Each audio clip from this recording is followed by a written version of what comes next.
కొందరు నాయకులు ఇక చెప్తే బాగుండదు, దుర్మార్గంగా ధర్మరాజులాగా ఉండాల్సిన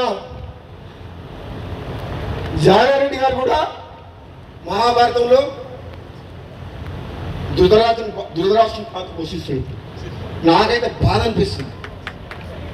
నాలాంటి వ్యక్తికి ఏదన్నా వస్తుంది అంటే 10 మందికి పనికొచ్చే మనిషిని 1000 మందిని కాపాడే వ్యక్తిని నాలాంటి వ్యక్తికి అడ్డం తగులుతుందంటే ఇక నేనేం చెప్పాలో నాకు అర్థమవుతలేదు.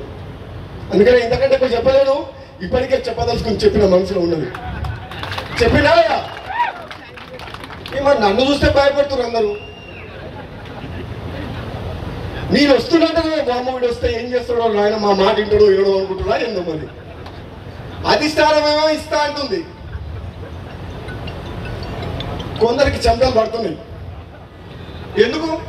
ఉన్నట్టు మాట్లాడతాడు, ముఖం మీద మాట్లాడతాడు, ప్రజల పక్షాన మాట్లాడతాడు, ప్రజలకు ఏది కరెక్టో అదే చెప్తాడు తప్ప చెప్పాలనా వద్దా? చెప్పాలనా వద్దా? భయపడి అన్నిటికి తలకాయ ఊపాలనా?